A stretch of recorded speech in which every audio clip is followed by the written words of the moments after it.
Picture this.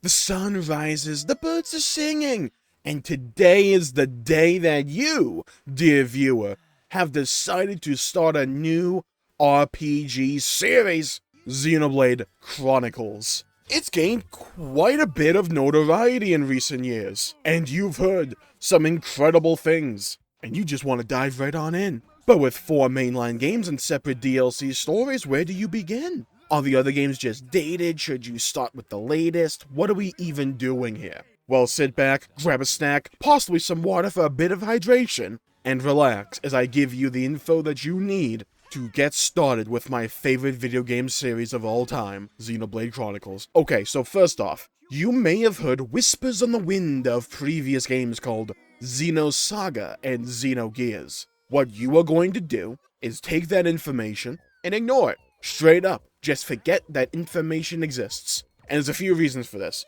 One, they're annoying as heck to get a hold of. And also, story-wise, they aren't really connected to Xenoblade. Xenoblade Chronicles is a separate thing. And while it uses similar concepts and designs, the story and worlds are separate. So don't worry, you don't have to play 2 other RPG series in order to understand this one.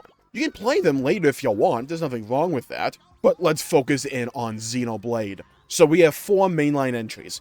Xenoblade Chronicles Definitive Edition, which is the version of Xenoblade 1 on the Switch. We have Xenoblade Chronicles X, Xenoblade Chronicles 2, and Xenoblade Chronicles 3. Straight up, X is a spin-off that came out after the first game, and is only on the Wii U. You know, that one console everyone owns, totally? Why would I lie to you? And story-wise, it isn't directly connected. I have my own theories that it will be brought into the canon at some point, but right now, it isn't. And you don't have to worry about playing it to understand Xenoblade 1, 2, and 3. But now we are down to 3 main games and some DLC, so let's get into it. And honestly, there's no real bad order here. Yeah, these 3 games are connected story-wise, but the way they're constructed, any point can be your starting point. And the game will still make sense. The only real difference, the only main difference even, will be that certain reveals will have different weights to them, or different context, but the overall plot will still make sense to you, and still be very engaging. My personal suggestion is to go in release order,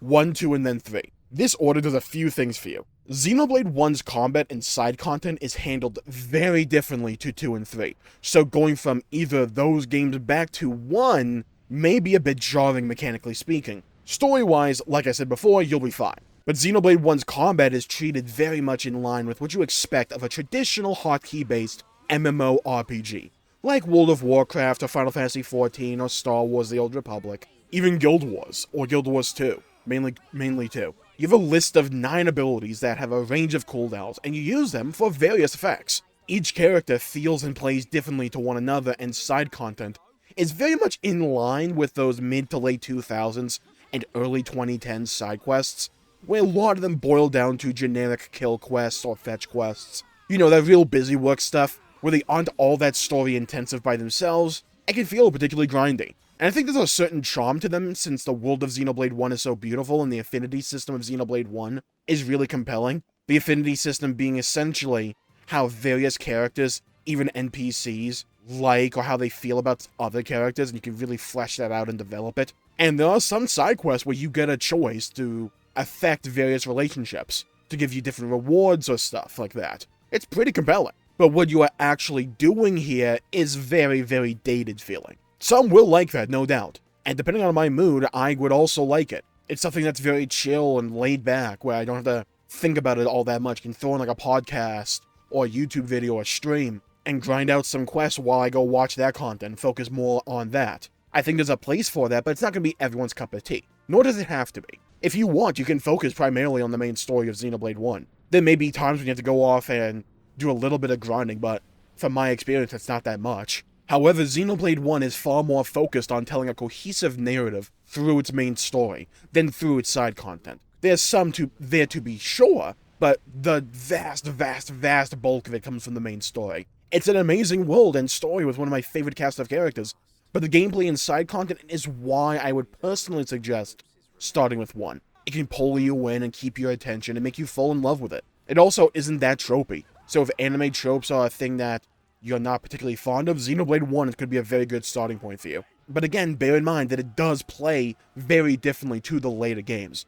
And 2 or 3 here is a toss-up. So this is what I'll say. For story reasons that I won't spoil here, I would personally recommend either playing Xenoblade Chronicles 3 as your first game, or as your last game. I wouldn't play it in the middle. Now, I know that may not make a lot of sense right now, but in my opinion, it is best to experience playing Xenoblade 1 and 2 back-to-back. In either order, but playing them back-to-back. Then putting 3 in the middle there. Again, it's spoilers as to why, so just trust me on that one. It's not going to ruin anything, so don't worry about it all that much. Just if you can, I'd suggest playing Xenoblade 3 either first or last. Because I think either having the context of 1 and 2, then going into 3 makes 3 even more compelling, or going into 3 with none of that context makes it more compelling. But having half of it, just... You can do it, like I said, but I'd suggest either playing 3 first or last. The biggest question mark here as to whether or not you're going to enjoy a particular game or not will be Xenoblade Chronicles 2. So hear me out for a second here. Remember how I said Xenoblade 1 played very differently than 2 or 3? Well, 2 feels very different to 1 or 3.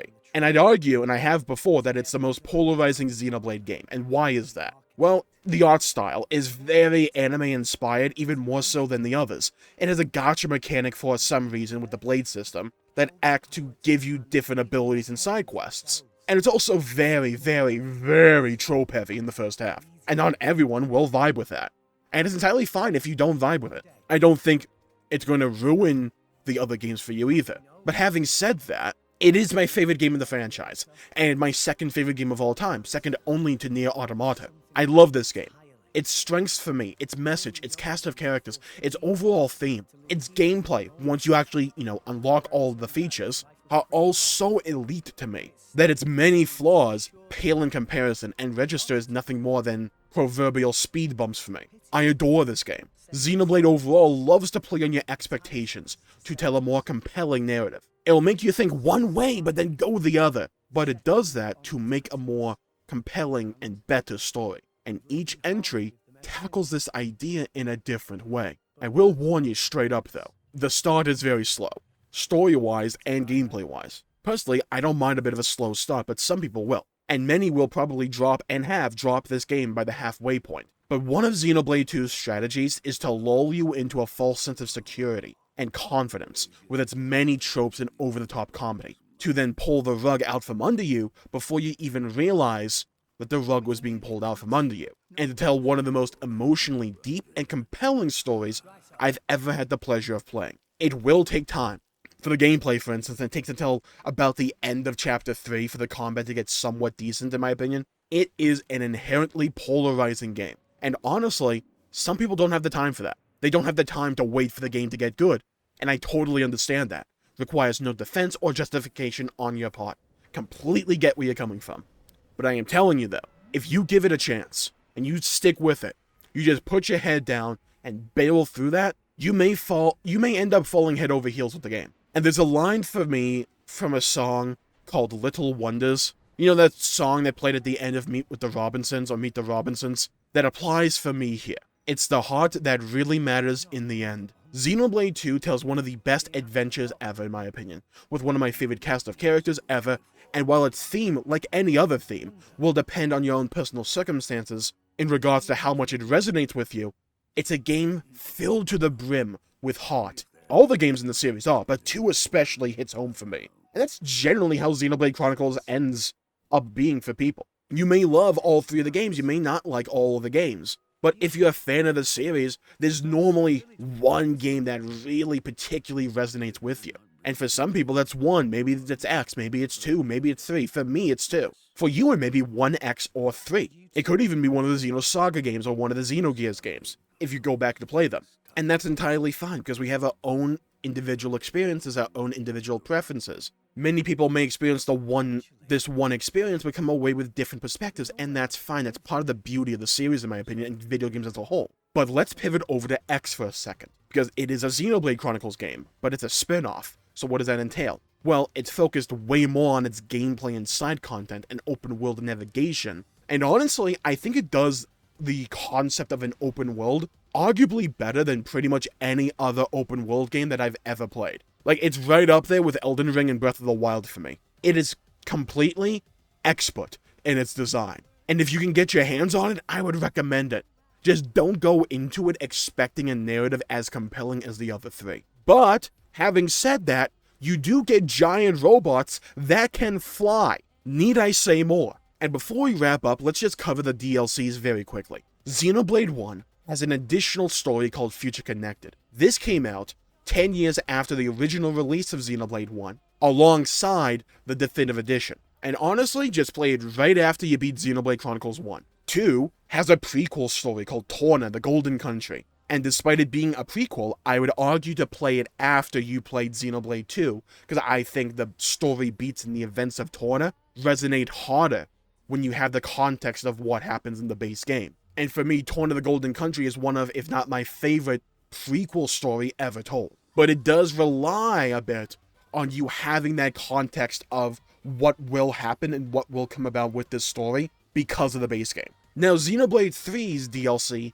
at least its main story, isn't out yet. It's going to have a DLC called Wave 4, or Volume 4, whatever. It hasn't come out yet and doesn't even have a name yet, or at least an announced name. But from the looks of things, you're going to want to play it after you have played Xenoblade 1, 2, and 3. Because it seems to be using a lot of concepts and characters from those games, and having all their development seems to be a thing that would help you a lot. So yeah, TLDR, honestly, play in whatever order you want, because you'll get your own unique experience, and the stories aren't reliant on you having played them in any order. There's various scenes that may be felt different or give you different context depending upon if you played a game in a particular order, but you don't have to. It gives you your own little unique experience. And most of these games are, or at least can be treated as own standalone experiences. I would argue playing Xenoblade Chronicles 3 either as your first game or as your last game, but just go into the series with an open mind, understand that each of these games essentially have their own little nuances and their own experiences,